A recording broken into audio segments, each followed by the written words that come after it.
Is it on? Okay. Welcome, everybody. Let's come to order. Take your seats. We have a great program. Yes, ma'am? Is there something? Okay. Hi, I'm Vanita Odom, president of Texas Tea Party of Republican Women. Welcome to all. We've got a great program tonight. We were founded in 1993 as a pro-life, pro-family, small government, and pro-Israel Texas Federated Republican Women's Club. As you can see, we have quite a few men as our associates. We like muscle. Okay. Let's give it a shout out for our guys. Okay. We're going to start off with our prayer. Jill, will you come up and give us?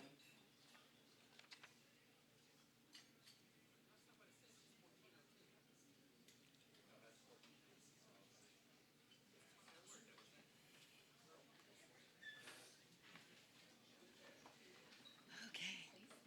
Please stand and let's bow for our prayer. Oops. Thank you. Dear God, we just thank you and praise you that we can come together again this month after walking in so many blessings over the past month. You've done, I know, so many good things in our lives, and you've used us in so many ways in our community. So we just thank you and praise you for all those wonderful blessings. I thank you for every family that's willing to come here and put skin in the game, spend time and resources to be able to make our communities better. We just pray, God, that you would give us godly leaders. We just thank you for the candidates that want to come and make a difference in our communities. And we just thank you and praise you for what you're going to do tonight, God. Protect our families. We pray for just freedom and liberty to be in our state in just a beautiful way. We love you and we thank you for all the relationships that are being formed here. In the precious name of Jesus Christ, our Lord and Savior. Amen.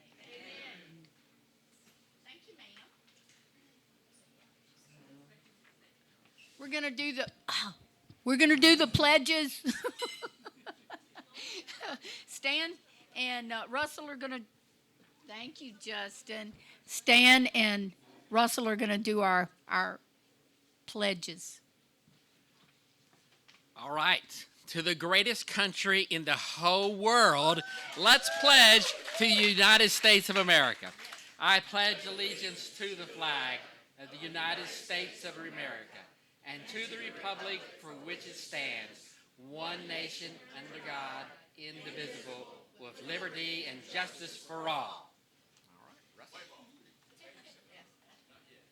Thank you, Stan. So, to the greatest state in the greatest nation on earth, honor the Texas flag. I pledge allegiance to thee, Texas, one state, under God, one and indivisible. Thank you.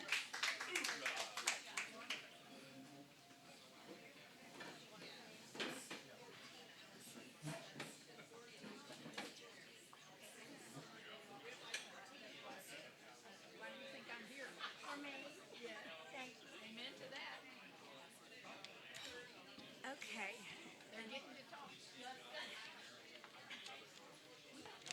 Here he comes.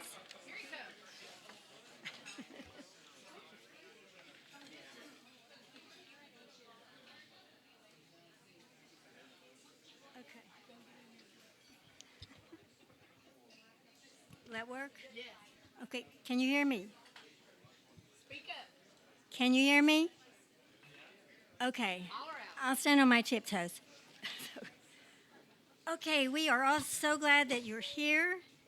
And yeah, I'm going to ask a few people to stand up. Would all of our first responders stand up?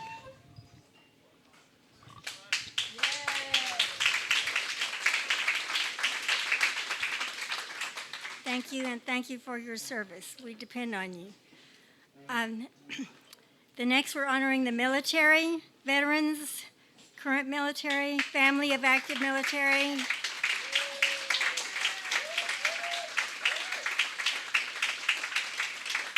Thank you for your service.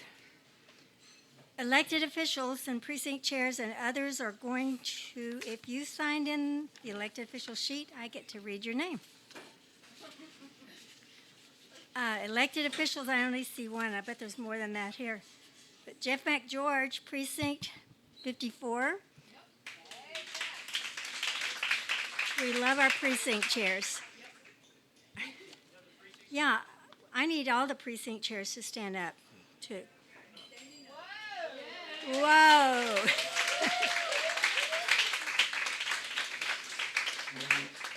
Thank you. That is awesome. Okay.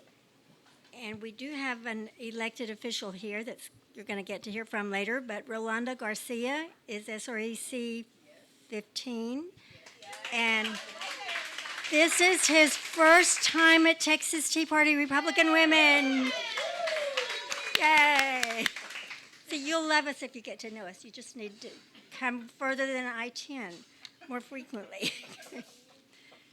Okay, next is the candidates.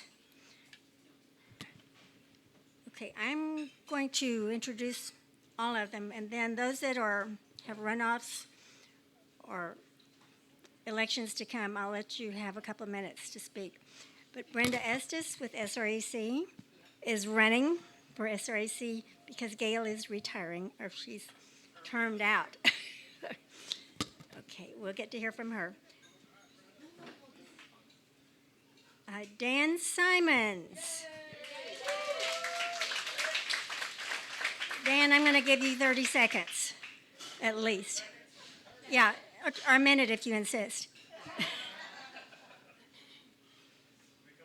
If you want to, sure. Yeah, just, how about, yeah, that's fine. That way they can see your face, too. No. All right, appreciate it. Folks, I'm Dan Simons. I'm running for Harris County District Attorney's Office, and all of you know what I'm up against. When somebody pays $2 million to get rid of Kim Hogg and endorsed her for $500,000 8 years ago, this guy's not coming in to be your friend to make you safe and feel good. You know what it is across the country and what we're up against. We need everybody out there to make sure that Harris County doesn't look like Philadelphia, Chicago, San Francisco, and Portland. So do everything you can to spread the word that you do have a really good candidate, and we'll do everything to earn everybody's vote. Invest in the campaign, because you know there's only one thing that we should all be doing as public servants is restoring public safety to all of Harris County. Thank you. Everyone needs to get to know Dan and hear the long version, for sure. And I'm sure we'll have more opportunity to do that. Okay, Caroline Kane is here. She's in the runoff for CD7. Caroline, where are you? Oh, she did leave, but many of you did get to speak to her. Okay, she had several places that she was going to. Right? I don't think this is working. Thank you. Okay, we all want to stand and yell and scream and clap for Mike Knox.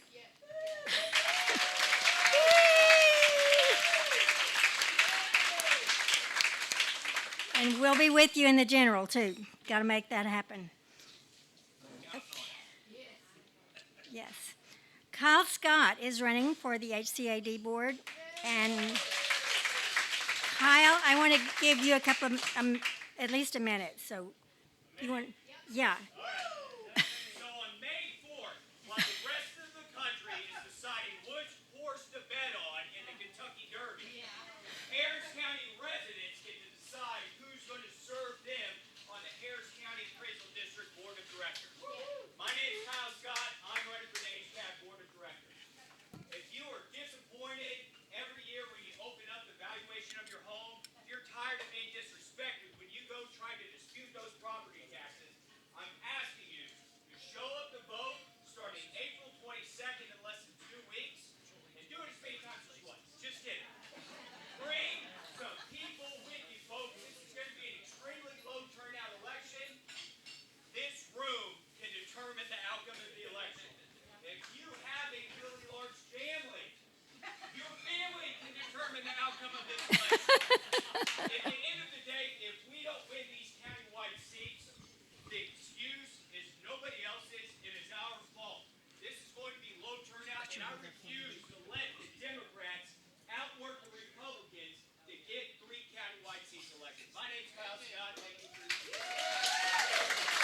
you. Okay. I'm gonna go up just a little bit higher for you. Okay. That works.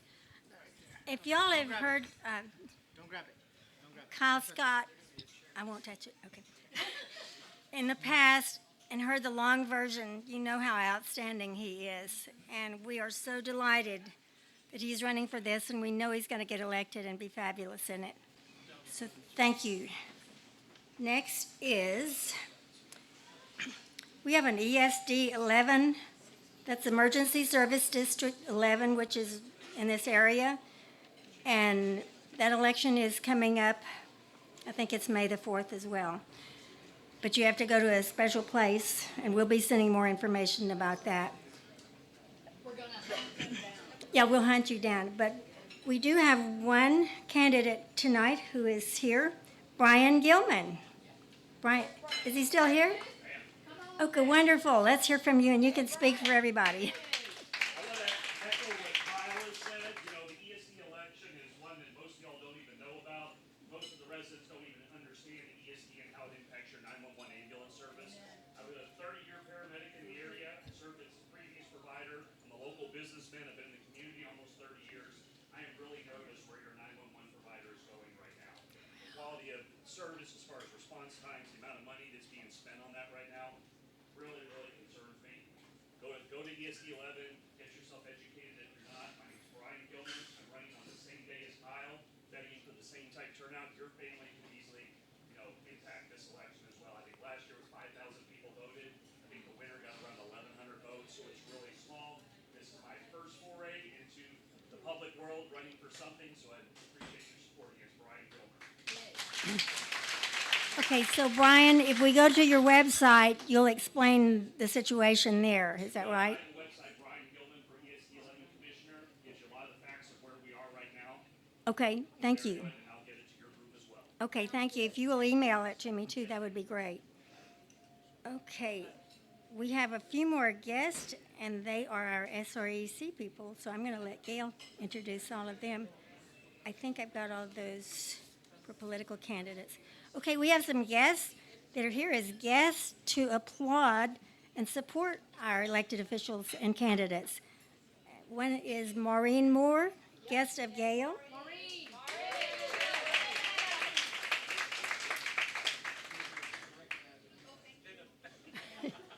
Hi, welcome. We're glad you came and hope to see you frequently. Okay, and Rufus Estes, he must be here with Gail, his wife. Okay. Right now, I'm the vice chair of SD 15, hoping to be the permanent chair once the reorganization occurs. Wonderful. Okay, so you're a celebrity too. So, I'm Brenda's husband, if anything. that's enough, isn't it? Yes. Okay, and Rod Baxter. Where's Rod Baxter? And I think he came with his wife. Yes, and she's a member. So Rod, glad that you could come this time. And Ken Grubaugh came as a guest of Joyce. He's over there. He's at the back table. Okay, and there's Karen. And so Ken, can you at least raise your hand? Yep, there you are. Very good. Welcome. And he has a hat on. So Edith Gibson is here. I didn't see Edith. Welcome again. Okay. And what? Cindy Carr is here. Carver. And okay, and I don't see her name. Welcome, Cindy Carver. And you know what? I met another lady named Courtney, and she's not on here. I know. Courtney, raise your hand. What's your last name? Daniel. Okay, I'm going to add that. We are so glad that you came, all of you. And She's an associate member. wonderful, wonderful. She's joining as an associate. Remember Donnie. Yeah, we do have another celebrity official here, Donnie Lubeck.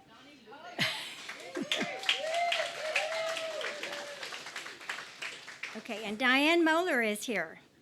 And Diane was a member of Yellow Rose. We're glad to have you. And I think you're a member of Cypress Tea Party too, aren't you? Okay. Okay, and Kimberly Moyers must be here with Dakota Moyers. Okay. Then we welcome you here, and y'all are with the military as well. Okay, and you did want to make a really short announcement. We've got General Flynn coming May 23rd. So if y'all want, tickets are $35.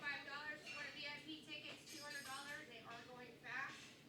It's going to be here in the spring. I know it's in the middle of committee, but that's the only time we can get them. So if y'all have more information, please come and see me. Okay, where will the meeting be? It's going to be in spring, and because of OPSEC, we can't give Oh, okay, gotcha. Okay, but locally, very good. Will Kimberly get that information to Norma? Yeah, she will. Mhm. Yes, ma'am. Okay, and there's someone else. Did I mention? I didn't mention Lone Davis yet, did I? No. We were so glad to find out that Lone Davis is supporting Dan Simon still, and she's here. Lone, welcome. That was the first thing I said when I found out Dan was running. Well, is Lone helping him this time? She was always there. So have I missed anyone? Any other guests? Well, Sharon's not a guest. But she's back. Okay, that is true. Sharon Hemphill has been out in all of her legal business lately, so we're glad she's here tonight. Okay. Anyone else? I guess that is it. And Vanita, you're next. Well, do I need to stand up here with you? Want to stay up there? No, I don't think I need to. I'll let you help me.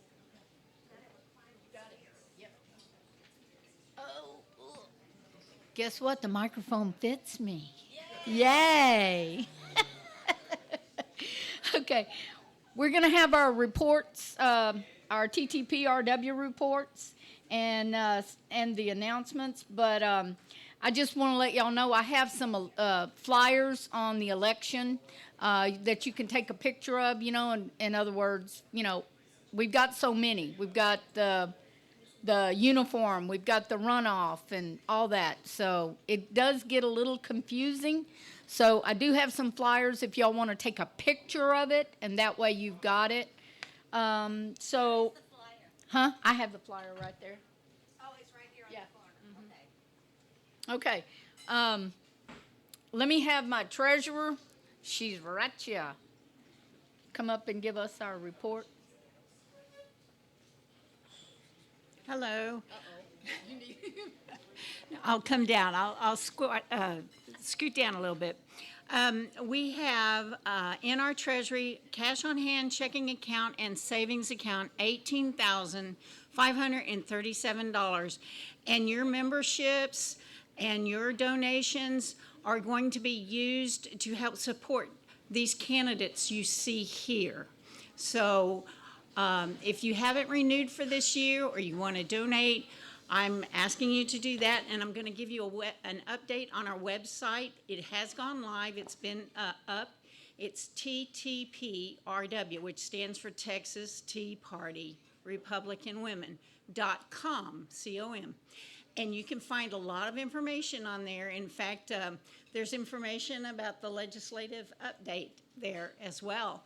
That tells you a little bit, gives you some information about ESD. So that ESD 11, there's some information up there on there. And you can also RSVP at that website to any of the events. Thank you. Okay, we're going to have a membership report real quick. Come on, Sherry. Come on up. You need help? Gotcha. Hello. As of today, we have 44 primary members and 31 associate members. I put a lot of the membership applications on each table. If you have not renewed your membership, I would appreciate if you would take care of that tonight. your support will, if you, it's real important that you renew this year because of an election to support, and with your support, help us to be able to donate to the Republican candidates on the general election and also reflect your values. So, Phil, if you have not renewed, if you fill out that form and see me at the table back there, I would appreciate it. Sounds good. Yay. I help you. Come on, Lexi. Lexi's going to give us our legislative. She's our legislative VP. Very important. So Teresa Thomas, I don't think she's here tonight, but she's in our club. She went with me to Harris County Commissioners Court April 26th. The concerning issues were they're trying to discredit the constables.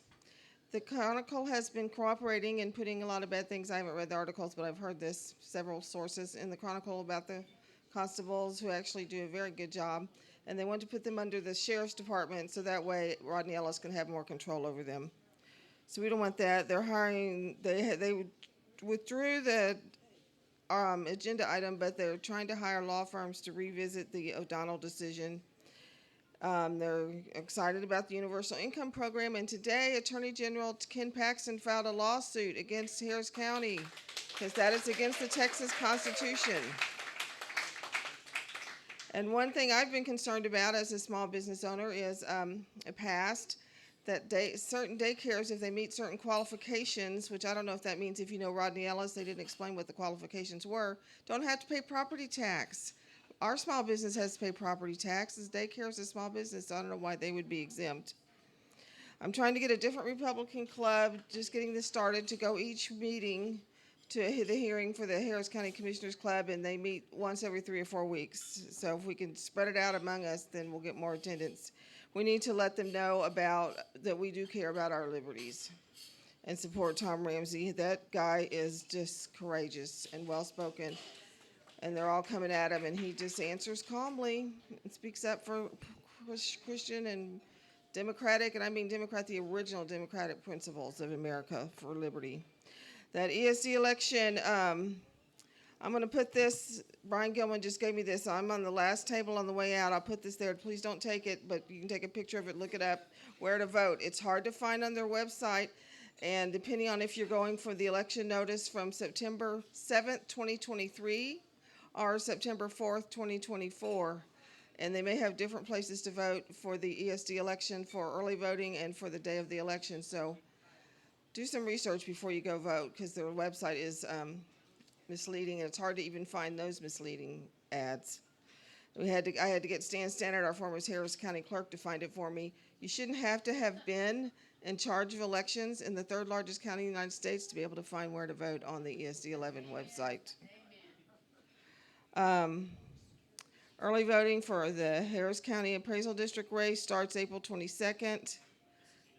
Is not starts, is May 4th, not April 20th. Early voting starts April 27th. The election day is May 4th. And we have Kyle Scott and Bill Frazier each running, are the only Republicans running for their positions. And then Erica McCrutchen and Mark Gollaby are running for the same position. Unfortunately, they're both Republicans. The primary runoff is Tuesday, May 28th. Oh, and also the SD 15, which I'm in, it used to be John Whitmire's district. There's no Republican candidates. That's on May 4th as well as the HCAD races. So, depending on what you want to do there. We're going to have a Dutch lunch Friday, April 19th, and we're going to have 3 Texas Tea Party Republican women members speak about things they have done that have involved the grassroots. And Gail Standard's going to speak about her work on the SREC. Sharon Grissom Fisher is going to speak about, she's done some interesting work with going down to Harris County Commissioner's Court, and we have one more to be named later. So thank you all for participating. I know all of y'all do a lot of work, and it's so thrilling at this level to actually know some of these candidates like Mike Knox. That's really exciting, so thank y'all.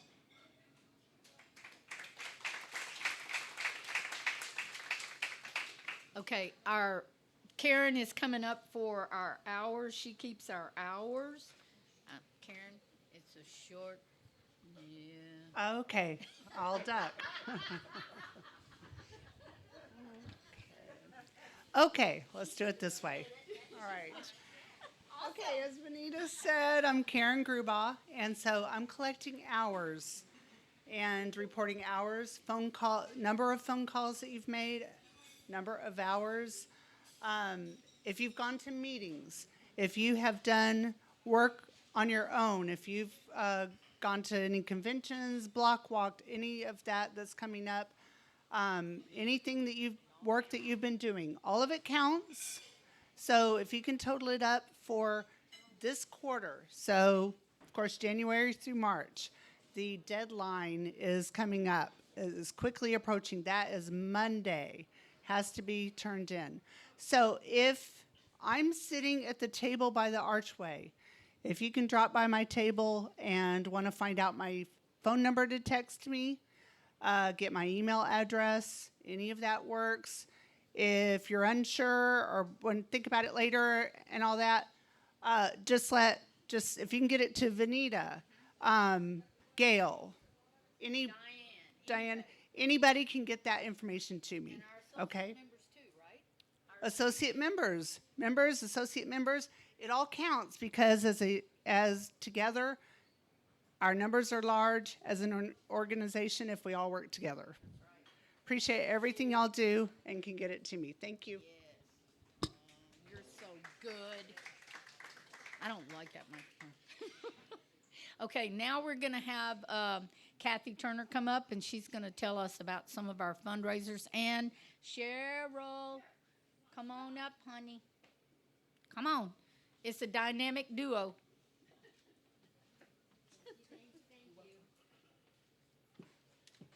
A lot of you don't know Cheryl yet. She is dynamite. The two of us, I tell you, we click together in such a way. We have so much fun. You didn't get to see her at Christmas because she was in the hospital for 9.5 weeks.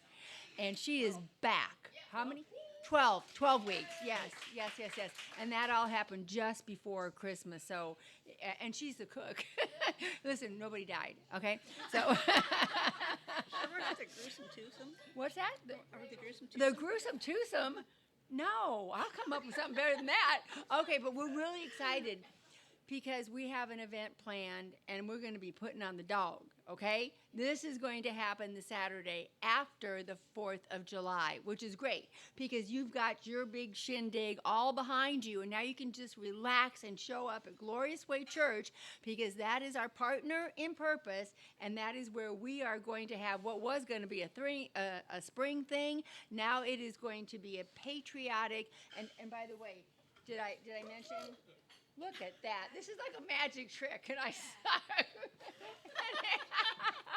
Anyway, fundraiser, $5 each. Tell them about our good cooking because she's the chef. Our good cooking. What are we cooking? I don't know. We're going to do hamburgers. We're going to do hot dogs. It's everything that you guys do in your own backyard. And what was a blast is to get together with our board. If you're on the board, stand up, ladies, because you all need to see the creativity in this room with all these board members are going to be on the menu. And there's some out in the entryway. Everybody's putting their creative ideas together to really turn out something that you'll be so glad that you came to and that you brought your kids. And she really is a good cook. Yes. Okay, what do you want to add to this? Kids. Yes. Listen, Beatrice is in the room. See, now Beatrice, did you all meet Beatrice? She's 3 years old. Is she 3? Yeah. Okay, Beatrice is the future. And we want you to be there a glorious way. Bring the glasses. Fun stuff. Okay. Fun stuff for 'em. And we're going to have all kinds of games and things for the kids. We don't want to, blow too much. I mean, yeah, okay, but we've got big plans for that. That is July 6th at Glorious Way Church. And then, pardon me? Okay, and then the other thing that we've got coming up is the tour of the Capitol. And I guess they've got some refurbishing, but, probably always stuff like that going on. But anybody who went there in the past knows what a good time it was.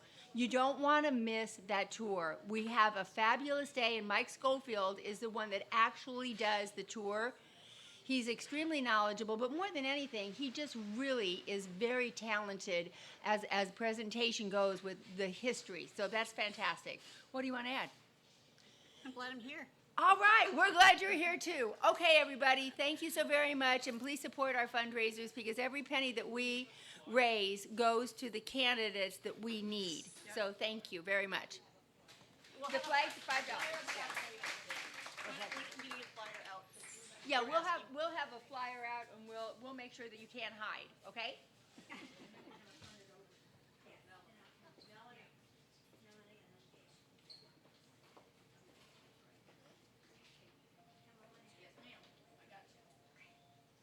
Feel like a princess. Okay. Yeah, just a second. I'm going to introduce our program chairman. I'm touching it. Okay. Our meeting in May is the 14th. You all, many of you got to meet and hear Deborah Georgatos at our last month. And this next month, we will have another candidate for the Republican National Committee woman from Texas who will be elected at the state convention. And this will be Kit Whitehill. And she is a former Republican Women of Texas, TFRW president, yes. So we're looking forward to hearing her in May. And of course, we have lots of upcoming elections. And I am honored to introduce and turn this over to Melanie Metzler, our program chairman, and let her introduce Gail, who will introduce more.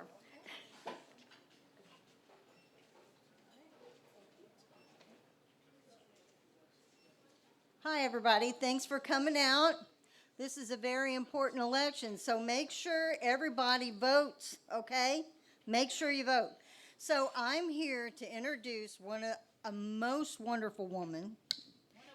One of ours. She's a past president. She's been a chaplain. She's been just a little bit of everything, and if I would have written all this down, I would have gotten a cramp. So anyway, without further ado, Gail Stannard.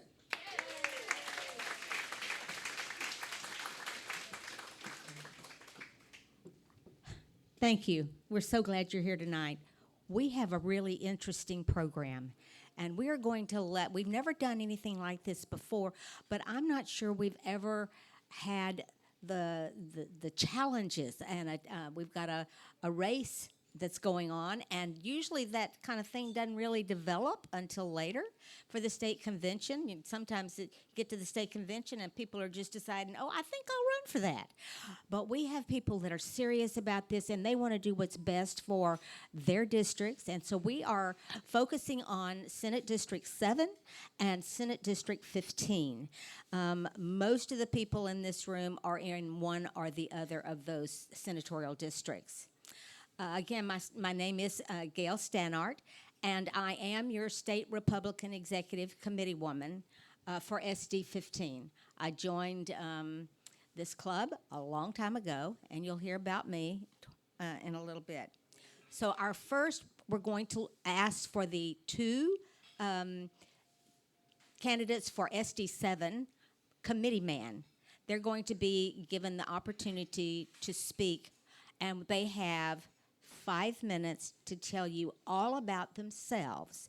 But I would like to tell you that we have one SREC member that is not well, and she was not able to come, Deborah Fight, who is the current Republican woman for SD7.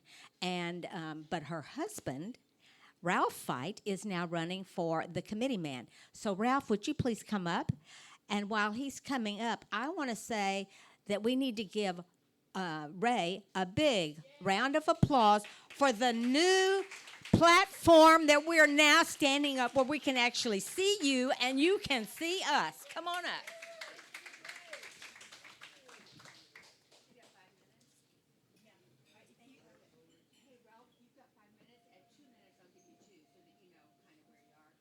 Okay. And do I get credit for bringing money for my flag from last time? Yes, and he did, and he bought a second one. Okay. And I'm not going to take that out of your time. Okay, thanks. So how many of you here tonight are going to be delegates to the state convention in San Antonio, May 23rd through 25th? Okay, great. you get to vote in our race, either in SD7 or SD15, whichever one you might be in. So my job, if you select me your SD7 SREC committeeman, is to represent you in matters concerning the Republican Party of Texas between the convention and the next one 2 years later. So I thought, other than give you a political speech, let's have some fun tonight. And I'm going to use my time in asking you what you think about various important issues of the day. For openers, do you think the recent Sunday, March 31st, should be remembered as Transgender Day of Visibility on Easter Sunday? That's a pretty easy one, huh? Let's look at the big picture. Let's take a look at the picture in my hand, and I'm going to pull this out and show this to you. I think you know who this is, Lady Justice, and she's blindfolded. This is Lady Justice, and she's blindfolded. Do you think we have equal justice in the United States anymore? No. When you think about the January 6 protesters who carried a sign, "Stop the Steal," versus a looter in a left-wing protest carrying a TV set under their arm, who do you think is going to get better justice in this country? So our country is in real danger where there's no equal application of the rule of law. Let's talk about RPT, Republican Party of Texas legislative priorities. How about election integrity? Do you think we should end the practice of countywide voting and go back to in-precinct voting? Do you think we should keep the period for early voting very short, or even have voting only on election day and make it a holiday? Do you think voter fraud should be a second-degree felony? Do you think Attorney General Ken Paxton and his office should have the right to prosecute election fraud in counties like Harris, Bexar, Dallas, and Travis, where the county district attorney is a Democrat? Yeah. Lastly, should the Republican Party of Texas close our primary elections to Democrat voters and have only declared Republicans vote in our primary elections and determine our party's nominees for the general election? What about the Speaker of the Texas House? Do you think he or she should be elected within the Republican caucus? Okay. Do you think we need to continue to have a prohibition of appointment of Democrats chairing House committees as a legislative priority until that practice is stopped? How about border security? Do you think Texas should declare an invasion and use all possible state resources, including the Texas National Guard, to repel illegal border crossings and appeal any adverse rulings to the Supreme Court? Yeah. How about property taxes? You know, Texas ranks 6th worst in the country in terms of our property tax burden. Do you think it's enough each 2 years for the Speaker and the Lieutenant Governor to determine how much of the state surplus they're willing to give back to us? Or do you support the elimination of property taxes over 10 years without imposing a state income tax, but by using our state surplus and holding the growth of spending in check? Amen. How about school choice? Do you think having a public school monopoly of our tax dollars has provided an environment for gender transitioning of minors without a parent's consent, an opportunity for pornographic books to get into school libraries, and promotion of drag queen reading hour? Or do you prefer a plan, as was offered by Senator Mays Middleton of Galveston, where parents received a budget of about $10,000 per child that could be spent in a public, charter, parochial, private, or home school of a parent's choosing? What are your thoughts about the rights to life of a baby versus the right to an abortion? Do you believe that life begins at conception, or do you believe a baby's rights to life are some number of weeks later? Do you think abortion should be prohibited under all circumstances? Or do you think there should be an exception where the life of the mother is in danger if she delivers the baby? Do you think there should be an exception for rape or incest? Or do you think the mother has a right to choose whether or not to get an abortion, but maybe only within a certain number of weeks? What about Texas independence? Am I getting close? Huh? Oh, I'm sorry. Okay. Anyway. Okay. Thank you, everybody. I hope you'll vote for me for your state.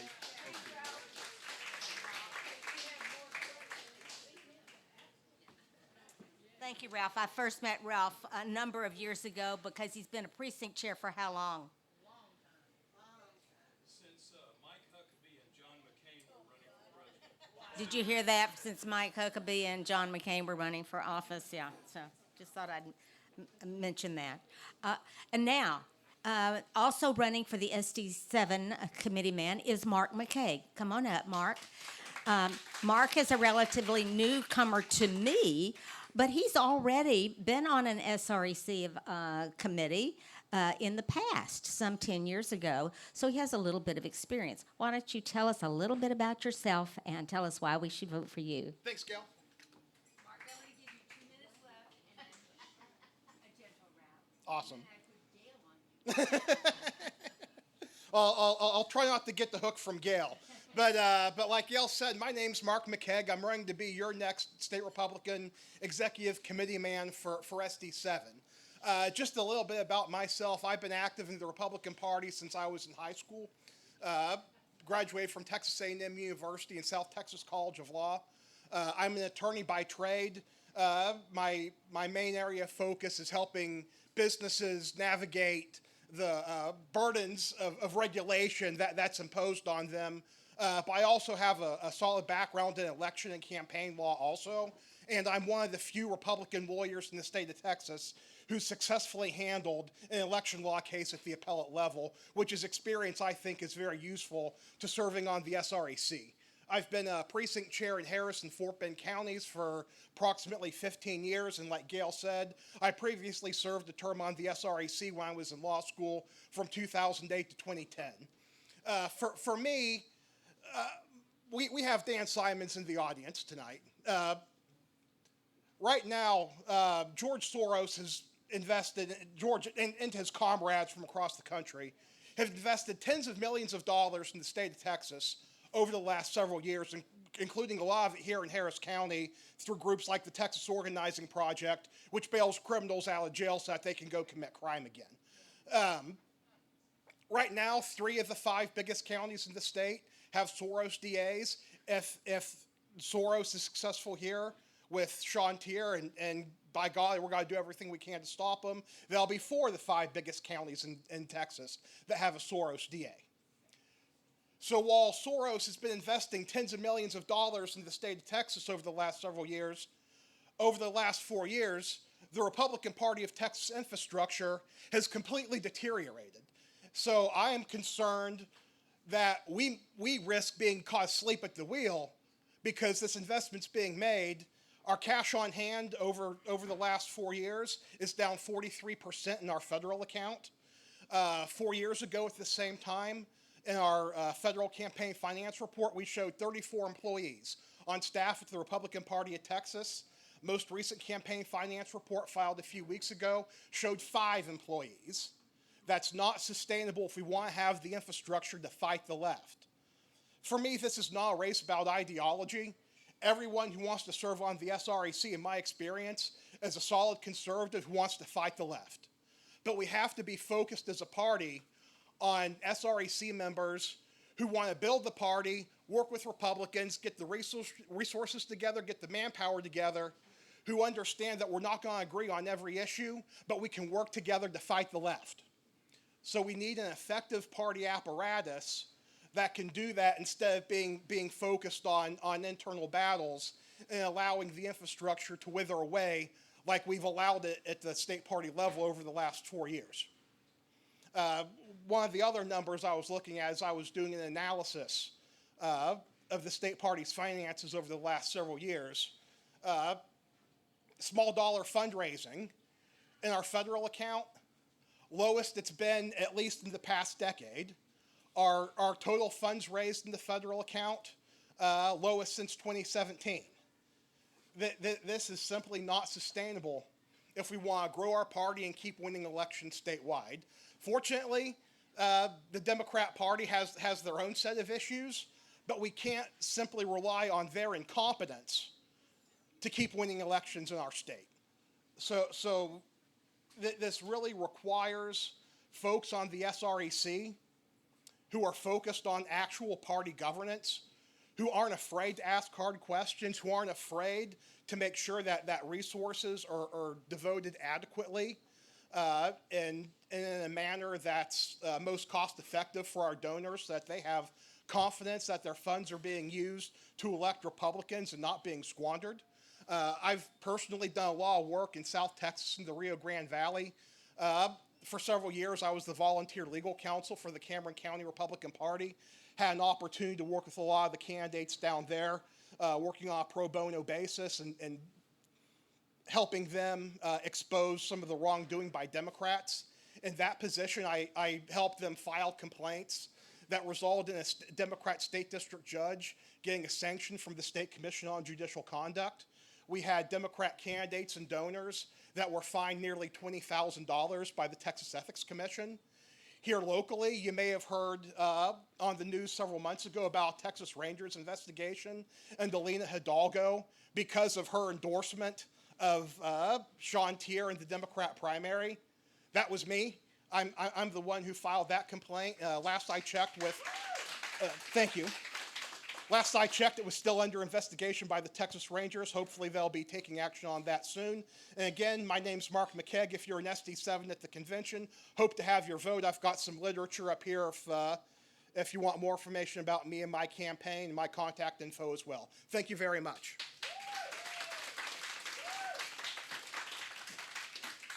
Well, you can see that there's a lot of passion in Republicans to do the right things for the right reasons.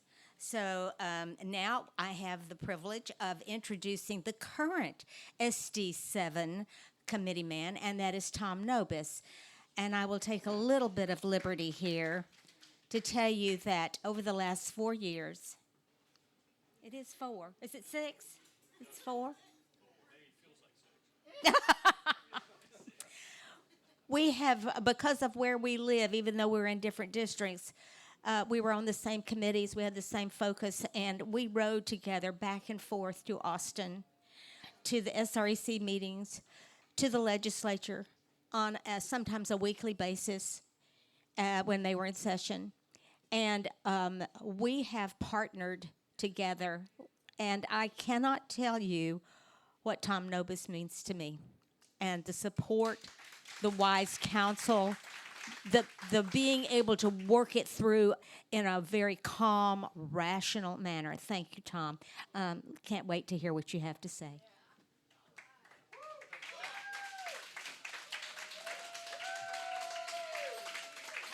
Well, thank you all.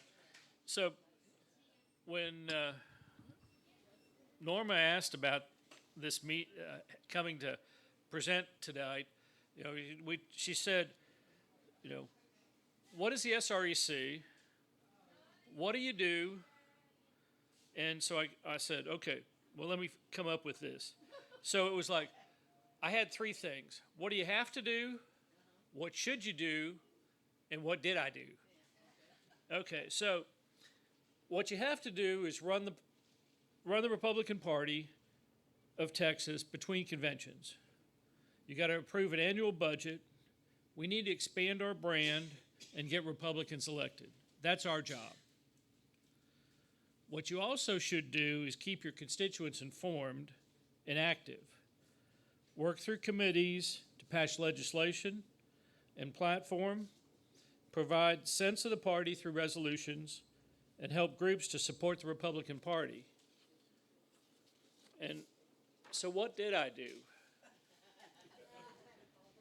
I've tracked all legislation for the past 3 legislative cycles.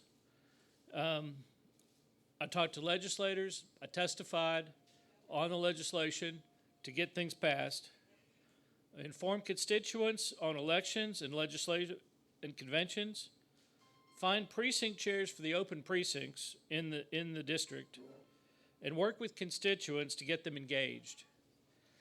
I was at Northwest Forest yesterday. Tom Ramsey was the speaker there, and he said one thing that triggered my mind a little bit. He said, "I work for you," and that's what this is about. We work for you. So when you elect us, you need to keep us on the track. Let us know what you want us to be doing, and what you want us to vote on, how you want us to vote, because we work for you, and you should keep us honest, accountable. Yeah, and I guess that's why we have elections. Let's see, what else was I going to say?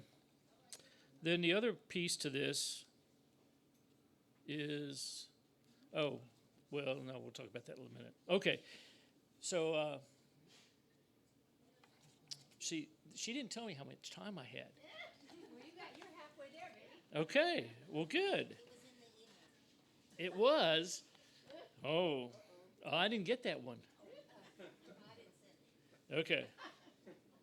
You know, so you've got Zoom meetings. We got quarterly meetings that we're going to attend. You've got our committees, candidate resource, party org, auxiliaries. My focus was legislation, as Gail said. We rode together. So, you know, to Austin is a 2-hour trip.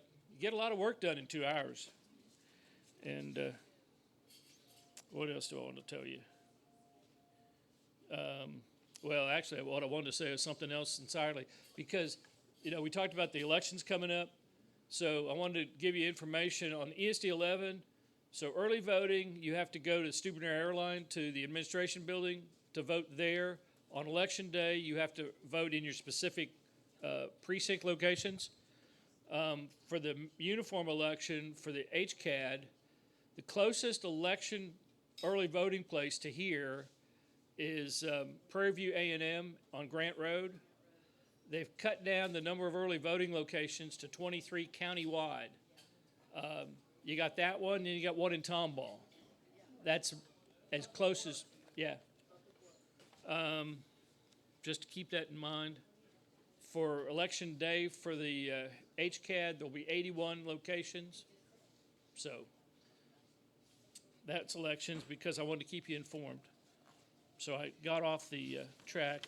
The other thing I want to, so for convention, we've got 5 people that have announced they're running for GOP chair. You got Dana Myers, Michael Garcia, Abraham George, Weston Martinez, and Ben Armenta. For vice chair, you've got David Stein, Troy Jackson, Rhonda Hissler, and another, Rachel. Okay, thank you. That's also running. For RNC committee women, you've got Kit Whitehill and Debbie Gorgatis. And then Tom Alverson is running for Speaker of the House. He announced his main focus, he's got no deals, no delays, and no Dem chairs. And by rule, no Dem chairs is not a legislative priority, because in the rule that makes up party rules for legislation or legislative priorities, it says it has to be add, change, or delete law. And having no Dem chairs is not law.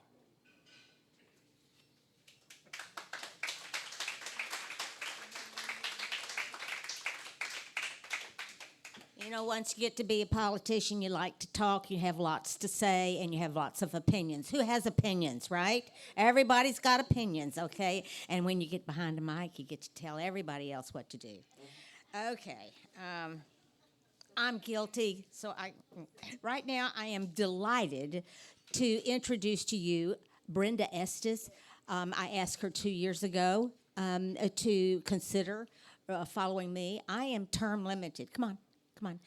I am term limited. You can only serve 8 years. Because they like for a lot of people to be able to come up. Because the Republican Party is full of people who have the capabilities of guiding the Republican Party of Texas. And so we have to give everybody a chance every so often. I actually have 8.5 years because I came in 6 months early.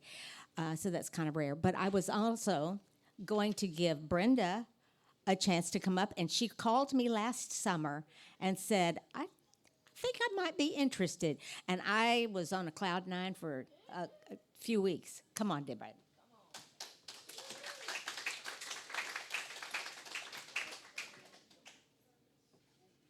Whoops. We may have to. I'm not touching this. Okay.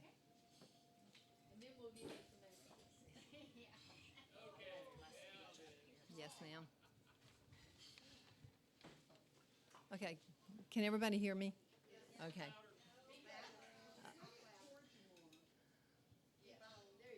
I don't want to knock my teeth out, so. Okay. I am Brenda Estes. I am a grassroots conservative activist, and I am running for SREC committee woman for SD 15. First of all, I have to say thank you, Gail. Gail is relentless, and most of y'all know that because you know Gail. She just kept asking, and I kept saying, no, I don't think I can do that. And then one day, and it could have been, I called her, and I just said, okay, let's talk. So she took me to Austin, to the SREC meetings, introduced me to 1,000 people. Every time, I've been to 3 meetings, and every time I had to be reintroduced because it was overwhelming. But she has done such a good job in her role. She has been a great role model for me and has inspired me. So I am ready to do this. Now, I am married to Rufus. Y'all know that. Okay. We've been married 54 years this August. So we're pretty stable. We have 2 sons, 2 grandchildren, and 2 daughters-in-law. So through Rufus's work, I have been fortunate enough to live abroad. I lived in Jakarta, Indonesia for 5 years, Dubai, UAE for 2, and Kazakhstan, Almaty for 1. Almaty, Kazakhstan, sorry. Each country provided a different set of experiences. Living, playing, working in a foreign country brings its own kinds of problems. You have to learn to do it or you are miserable. I was not going to be miserable. Because of these unique experiences, I think I have been preparing and not knowing it for this job. Because, like I said, living there, working there, playing there, you have to follow their rules. Nobody does that here. They make their own rules. So that has given me opportunities and has taught me the skills that I think will be very important and be very needed to be able to work with SREC committee people, legislators, and et cetera. I think I can be a very effective committee woman simply because I have these skills.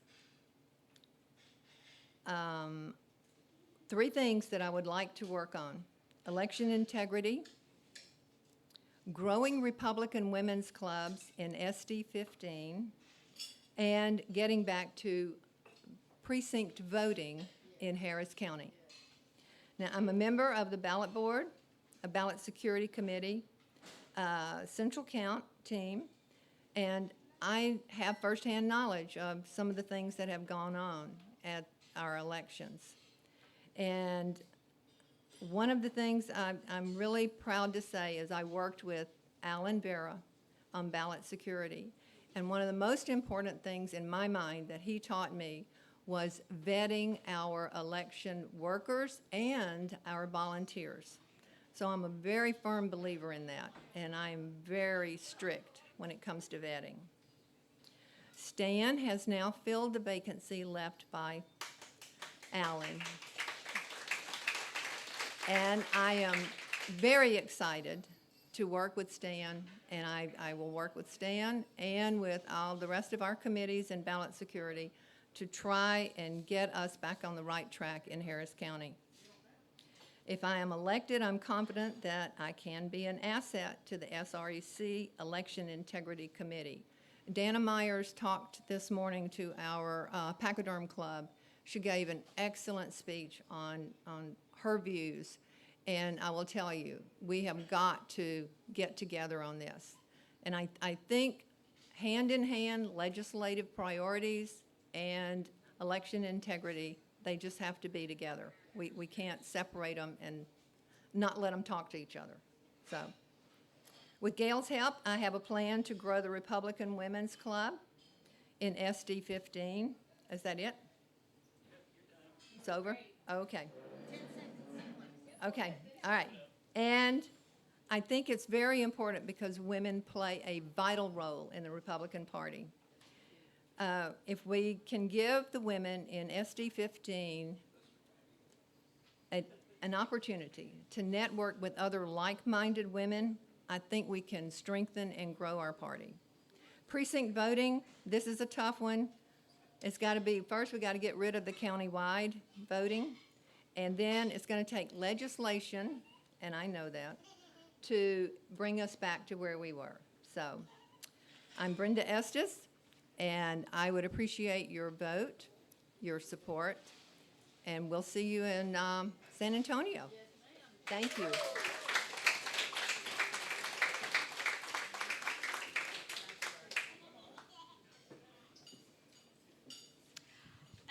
Oh, yeah. Bring it on down. Okay, I'm starting. I'm going to talk fast. On your tables, I have given you one thing that I put there, and it doesn't have my name on it because I didn't want to be blamed. But it's what kind of things that I think you should look for in a state party chair. Okay?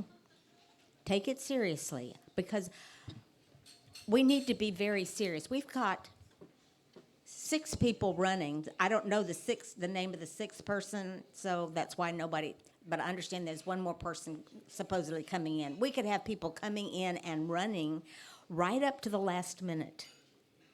Okay, there's no deadline like a month ahead or something. Okay, so just know that. I want to see the hands of those women who are members of our club that are going to the state convention as a delegate. 1, 2, 3, 4, 5, 6, 7, 8, 9, 10. Okay. We can win a prize or something if we, just. Well, we are a prize. I know that. Okay. The other thing that I wanted to talk about today, so I don't get maudlin about my grieving because I'm not really excited about leaving, is the makeup that we are possibly going to have in the state legislature come January, okay? The trend, everybody knows this, that we've seen in this current election with the primary and now the primary runoffs is we have some great opportunity to get people who are thinking like us, voting like us, all right? So here's what it was supposed to be up on a slide. So I will have this one copy that if you want to take pictures of it, you can. We fired 8 incumbents. Fired them, okay, outright. We have 1 in a runoff that we think, well, okay. We have 7 that got so scared they retired, okay? We have 3 of those who have retired. There's 2 people in a runoff, so we're still waiting on them. We have 13 House members, incumbents, who are in a runoff. Okay, this is in addition to what the numbers we were talking about. 13 have a more conservative opponent. And I have the names and the numbers. I spent some time working on this. There are 1, 2, 3, 4 of those that are not that are running in a runoff, and either one of them is going to be more conservative than the person that was there before. That's kind of an exciting thing, if you ask me. We have 2 Senate races still that we're working on. One is SD 15. And you think, oh, that was John Whitmire's district, and there's no way we're going to get that. But you know what? If you look at the numbers, that district is now 52% Republican. We just got to get them to the polls. And there's 1 runoff for a vacancy in SD 30. And there's sort of a liberal guy, and there's apparently a conservative. And the liberal guy kind of put his address as at his business. Oh yeah. That's okay. 2 minutes. Okay. All right. I'm almost done. This is my last slide. I only had 5. Okay. So we had 62 Republican representatives that are returning. 62. You know, that's a majority already. We fired 8 of them. 7 retired. That's 15. We got 14 more that are being elected that are more conservative than the people who were there. So we actually have, it looks like to me, and I could be off, guys, this is kind of crazy stuff when you start trying to judge somebody whether they're conservative or not. 27 possible new Republican representatives. And we have a potential for real Republicans in the House, 89 of them. Okay, right now we have 85. That's what I said, okay? I'm looking at our state rep that's here, and she's been frowning at me for a long time. You were just thinking hard. I know. But then she finally smiled. What this means is this is our opportunity. We cannot lay down and go to sleep and think, oh, they'll take care of it. This is our opportunity to go with me, even though I'm not on the SREC. I'm going back there, and I'm going to encourage these representatives to do what's right. I'm going to be a part of the crowd that comes in and said, I am so grateful to you for running. I am so grateful for you, to you because you're trying to go all those things that Mark talked about, or Ralph or Tom. I can't remember what one of you did. Anyway, you want to be involved? You want to go to the January 1. We can plan to be there, and we can make a difference by just getting to know the reps. Fabulous people. I'm sorry. Yeah, but I mean, get ready. That's when you get ready. I mean, got to get through Christmas. This club and the people who are in this room that are belonging to other clubs, and if you don't belong to a club of some sort, Pachyderms, TFRW, what else is there? Anyway, go. Cherry Tree is standalone. There's West Side Republicans. I mean, the point is, it's time to get out of your seats and get away from the television, and let's go win the war and be the backup for these legislators that we have now put into play. All right?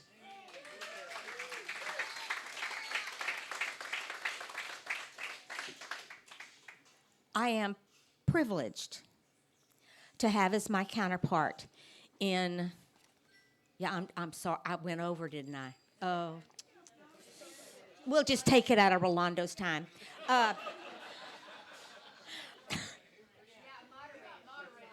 Moderator time. Okay. I haven't taken a whole lot of time on that. Rolando, come on, stand up. Rolando is my counterpart, the committee man for SD 15. For a couple of years after we moved into SD 15, or shortly thereafter, he became the SD chair. And then he took on being the SREC 4 years ago? Yes. 4 years ago. And he did that for one term, and then we got an SD chair. Rolando has made a name for himself, okay? He is articulate. He is smart. He does his research. You will find him to be one of the most knowledgeable people on any issue that's being debated. And he does not tolerate silliness, stupidity. Oh yeah, he's a taco fan. I put him on a high pedestal. He has done us a very big deal to come all the way from inside the inner loop, because 15 goes everywhere. Rolando, show me that it's true. Show it.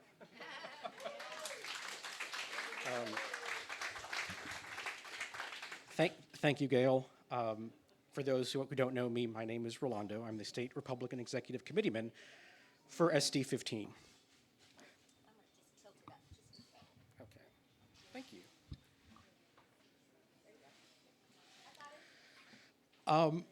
I wanted to speak just briefly, as you're hearing candidates for SREC and current SREC members talk about the role of the SREC, step back, and I want to ask you a question.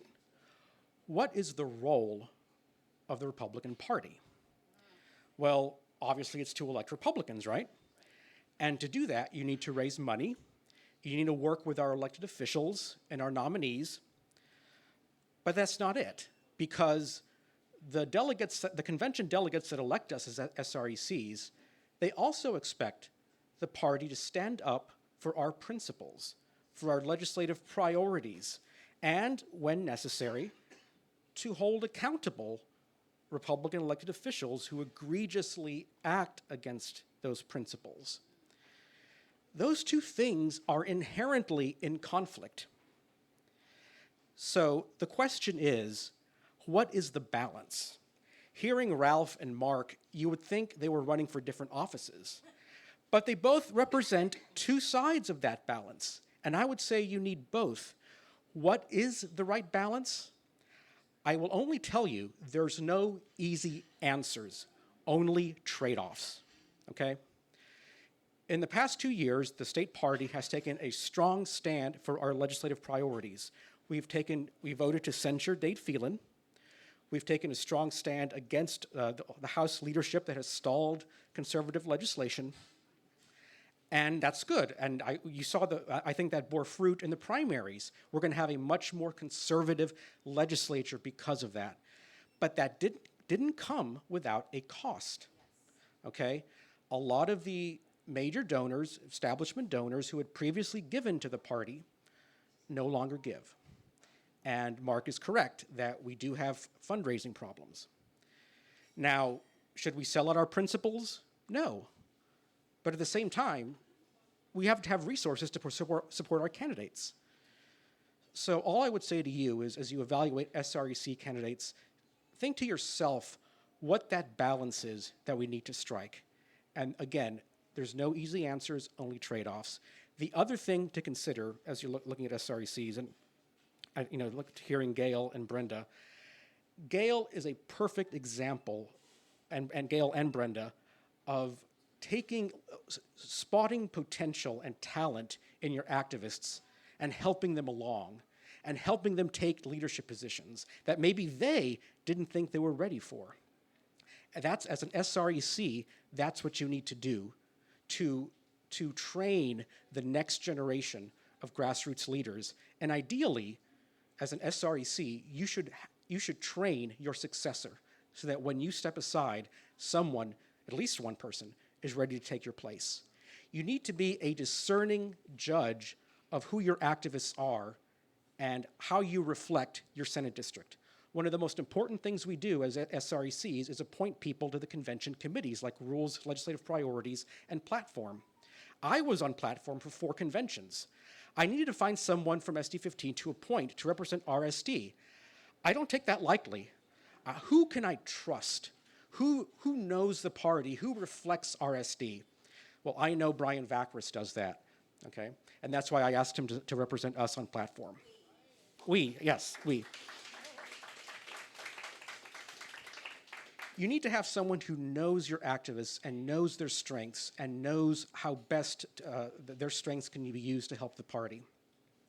The other thing I would say, speaking of balance, find someone who can strike the right balance between working cooperatively with our chairman, our state chair, and other SRECs, while also asking the hard questions about party management, about the budget, and not being afraid to stand up and ask questions and, say, if you feel something is going wrong, say something. Having been on the SREC for 4 years, you would be surprised how most of them fall into the 2 extremes. Either they are constant nags that annoy everyone and don't get anything done, or they are totally passive and just, just nod their heads at whatever the chairman tells them. Your role as an SREC is to help the chairman govern and manage the party. So you need to work cooperatively with him, but also ask the hard questions, respectfully ask the hard questions when necessary. That's all I have, but I did want to rebut Tom Novus's point about legislative priorities and no Democrat chairs. Yes, the ultimate arbiter of the rules is the state convention. And if the state convention decides that no Democrat chairs is a legislative priority, then it's a legislative priority. That's all I had.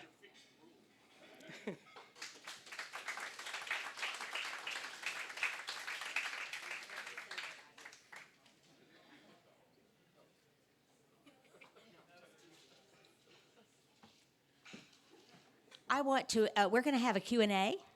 If you've got a question for these guys, maybe you'd like to dream a little and think, maybe someday I could be standing up there making a speech and saying, and I'm going to ask you guys, all 5 of you, to come up, and we will have a question and answers. And if people, we have a mic out there, and Melanie's going to be dragging the mic around. Just raise your hand, and she will bring the mic to you because we want everybody to hear what the question is.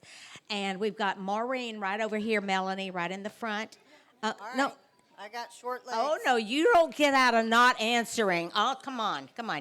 This is, okay. Otherwise, I can answer. I can answer these. Now, you're going to have to get over here close to me. Or do we have because we only have, can I take this off? I can't.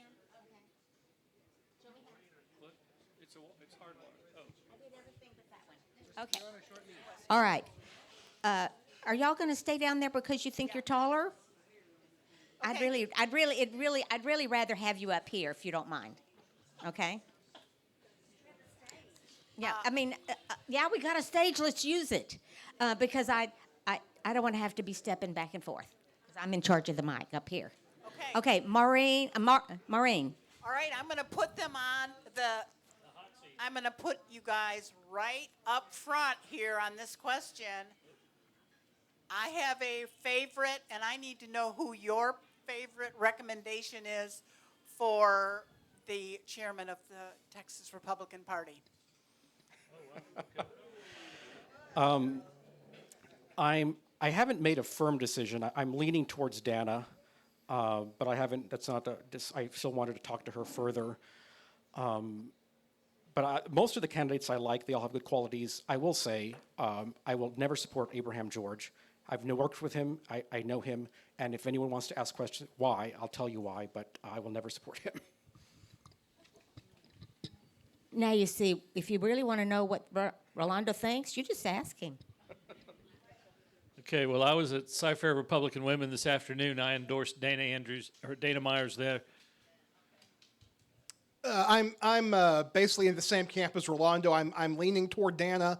I do not personally know Mike Garcia. People that I do know speak very highly of him, so I like a chance to visit with him and learn more about what he brings to the table before I make a firm decision on where I am. But I would say right now, in my mind, it's between Dana and Mike. By the way, we have men running and women running. And that means that we will have a vice chair situation. So we have to have men and women running for vice chair because we have to have one position is a male and one position is a female. Just wanted to clarify that for those of you who are new.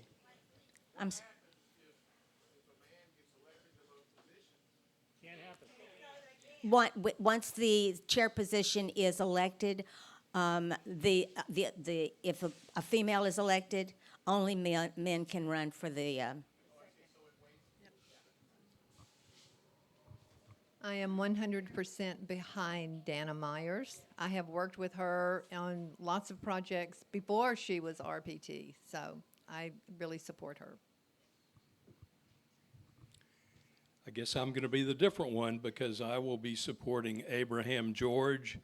He is strongly supported by grassroots conservatives and strongly supported by the existing party chair, who has done an incredible job in pushing our legislative priorities.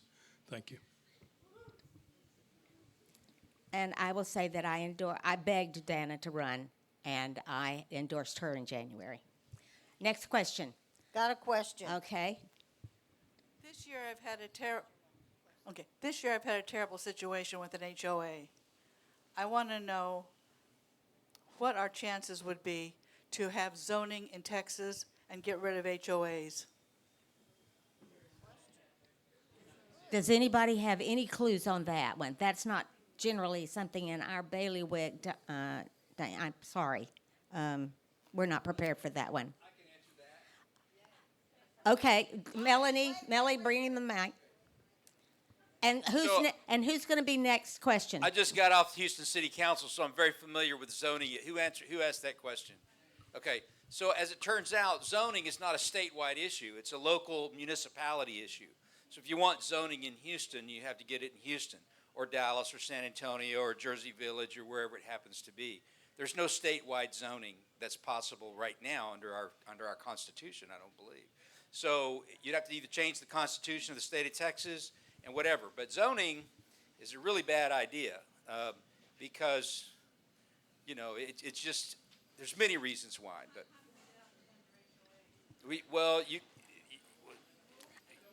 you have to move or take over the board. This is a kind of out of the realm of what we're about tonight, and that might be something we would want to investigate in the future. But am I correct that counties don't have zoning? Right. Okay. Who else has a question? Raise your hand, please. Anybody else? Oh, come on. These guys. No? So let me tell you all a little story about Rolando. I knew him before he was anybody. And we worked with the gentleman, Ned. You remember Ned? And Ned convinced me to get active in politics and become a precinct chair, and I'm sure he did the same for you. And he selected Rolando to succeed him. And Rolando, as our SD chair, has been great. He's honest. He's full of integrity. Oh, my goodness. I want to be Rolando when I grow up. Thank you very much. Well, well, well. It's a good thing you don't. I did want to make a comment. Okay. I did want to make a comment. For those of you who are undecided on the state chair race, which are probably most of you, the one thing that I would ask all of them, and I do plan on asking all of them, before I commit to anyone, is if a closed primary rule is adopted at state convention, will you follow through and aggressively implement it and defend it in court? This is important because we can actually accomplish closed primaries. In other words, only registered Republicans can vote in the Republican primary. We can accomplish that through party rules. But we need to say chairman who is going to uphold that rule. So before you commit to any chairman, please ask them that their views on closed primaries, and specifically the closed primary rule. Is anybody against closed primaries up here? That you would like to speak to that? Wait. We got another one over here. Now, this is a compliment to Tom Nobis. I want to thank you very much for guiding the party bus when we went there to the legislature and showing all of us how to make comments to proposed legislation to the legislature. Thank you very much. Rolando, as a follow-up to what you said, most of us who are going to the convention won't have an opportunity to ask the party chair candidates how they feel about closed primaries. So can you put something out on social media, what you learned so we know? Yes. Okay, thank you. Absolutely.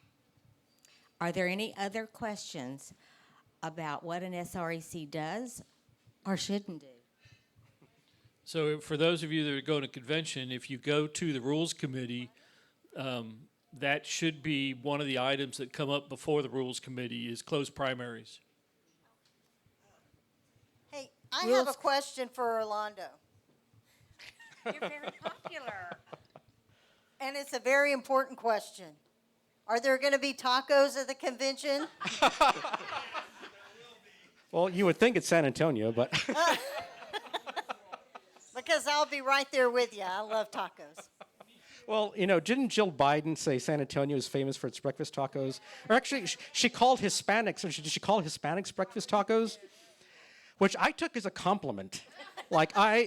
Is there anything better than chorizo and egg wrapped in a warm flour tortilla? I would aspire to be a breakfast taco. So.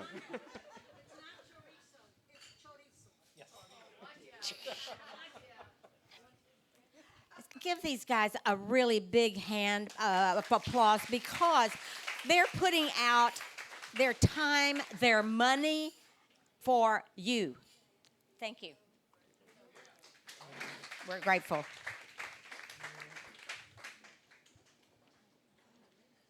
Make sure that if you are going to the convention and you are a full member of this club, female, that you let Vernita or somebody know that's on the board. We'd like to earn that $200.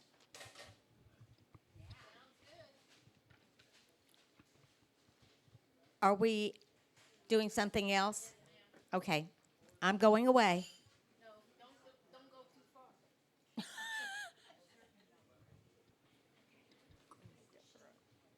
Justin, are you behind me? Yeah. Okay, here we go. I think so.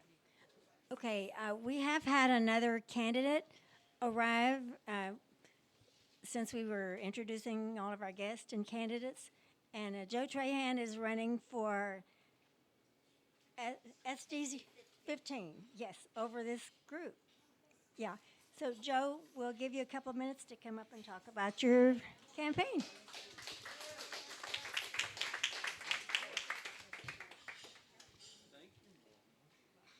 Thank you very much. So I've got 35 minutes. Okay. I know y'all been here a while, and thank you for letting me come in late. This is my 5th event today. Now I finally have sympathy for candidates that I usually used to tear up on stage. You know, who was at my campaign fundraising that turned into a giant conservative grassroots pep rally? Raise your hand. You know I'm going to have more. So if you don't know what you missed, talk to somebody that raised their hand, because it was outstanding, and I'll have more of them. And I think that that's a great way to talk about the campaign. Gail, I appreciate you saying the numbers in the district have changed significantly. I was at the luncheon today with Mayor Whitmire, and he knows something has changed. You could tell in his speaking, it was not an issue he wanted to address at all. He just jumped right beside himself and skipped right over it. So I think that we've got a great chance to flip Senate District 15 finally after 40 years of Democrat occupation and oppression. We've got a chance to flip it over for the conservative grassroots and put another one in the Texas Senate to fight for conservative values. Now, I don't think that there's anyone that knows me, especially in this room and others, that don't think that I won't fight, because I love a good battle, and God knows I need the exercise. So I'm going to wrap this up quick because y'all been here for a long time. Thank y'all very much for your support. Thank y'all for coming. And please come. Yeah, she was there. Yeah. Please come to the next one. I think you'll love it. We get great top Texas Republican leadership there. Always grassroots values. That's what we're trying to do. Thank you very much.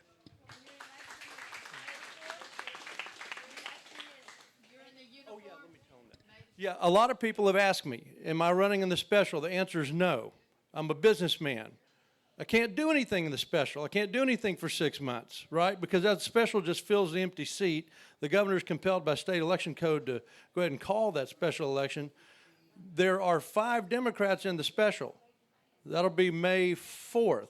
They'll have a runoff, because there's 5 of them, in June. Then somebody will get sworn in July, and then they'll be out as soon as the session, kicks off and the new ones are elected. I'll be on the ballot in the fall, and I hope you'll vote for me then. Thank you.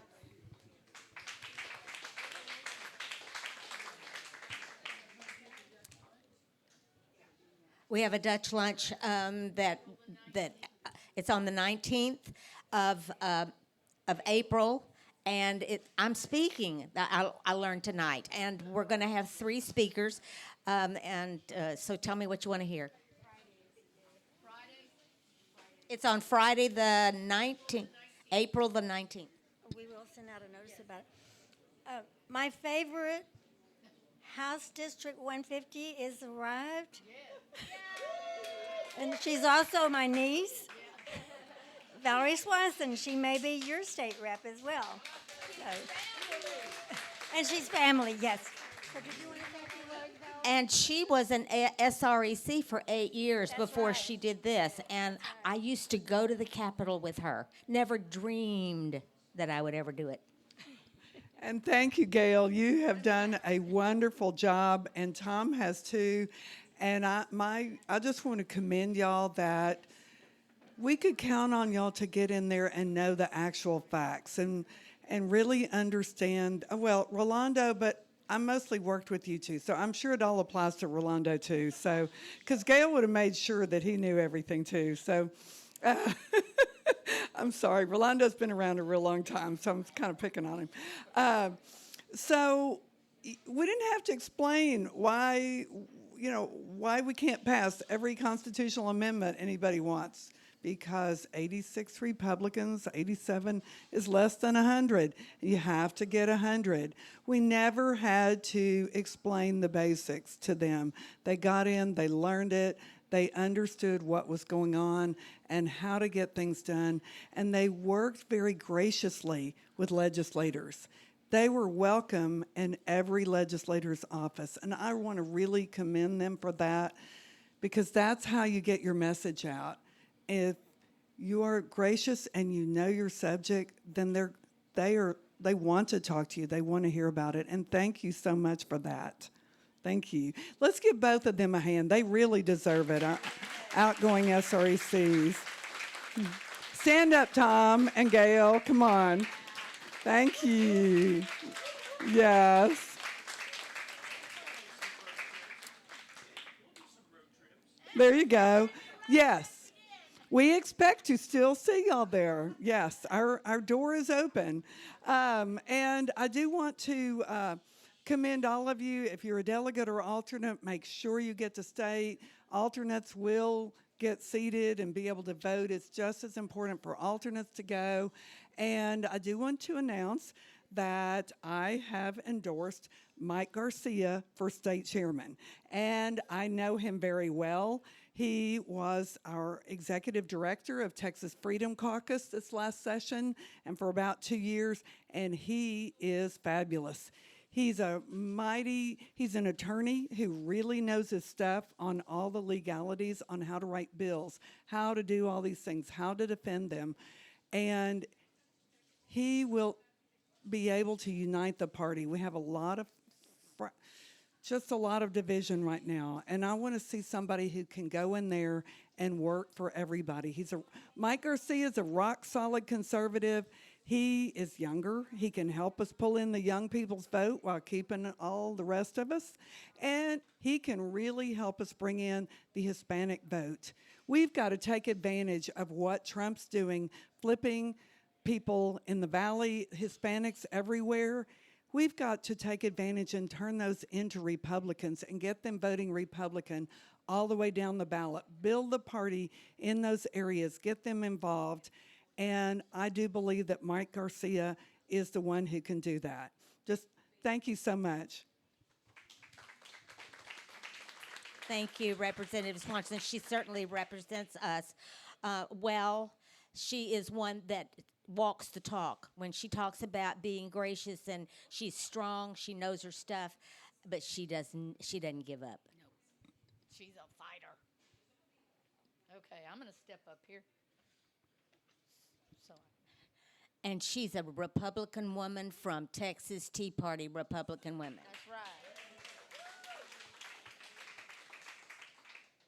Born and bred. Sort of. Well, what I was going to say is your mama started it. You know? Well, yeah, I know. But mama started it and got her involved too. Yes, definitely. Okay, I'm going to ask for any announcements from the floor. Does anybody have anything? Come on up. So next Tuesday night at Cherry Tree, you heard some of the HCAD member or board members that are in the election. They'll be at Cherry Tree. There'll be a forum for the candidates next Tuesday night. That's good. Next Tuesday. Don Ramones. Okay. Yep. We'll send it out. Okay. Any other announcements from the floor? Anybody? What? There are two pieces of legislation up front for veterans. If y'all could look over it, one's a House bill, one's a Senate bill. And if y'all read it, could y'all please sign it so I can take it in and send it to your legislators? I appreciate that. Okay. All right. A motion to adjourn? Well, all right. We're adjourned. Thank you for coming out.